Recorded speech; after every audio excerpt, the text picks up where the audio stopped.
Les équipements qui sont mis dans les hôpitaux camerounais souffrent de leur manque d'efficacité. Ce sont des équipements essentiellement de bas de gamme, il faut le dire, dans la plupart du temps. Je prends un exemple précis qui est celui du scanner. Les scanners qui sont inaugurés à grande pompe par le ministère de la Santé, par le ministre de la Santé, sont en général des scanners de 8, 16, exceptionnellement 64 barrettes.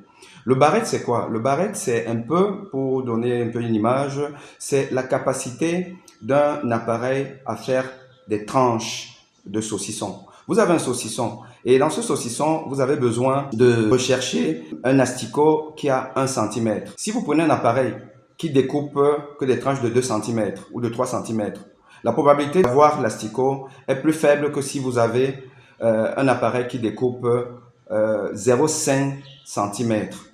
C'est-à-dire que moins que la dimension même de l'asticot. Donc, aujourd'hui dans le monde, et même dans les hôpitaux privés, les structures privées au Cameroun, vous trouvez les 64 et 128 barrets.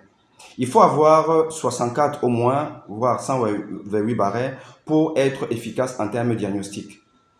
Et ces scanners qui sont inaugurés à grande pompe ont officiellement coûté le prix des 128 barrets. Parce qu'avec le système de mercurial, il faut dire, on est dans la prévarication et le détournement des fonds publics. Pour faire simple, au Cameroun, le parc d'équipement du Cameroun aujourd'hui aurait acheté 3, 4 fois plus d'équipements. Et si on veut rester dans la qualité, aurait acheté des équipements de dernier cri pour permettre des diagnostics les plus importants.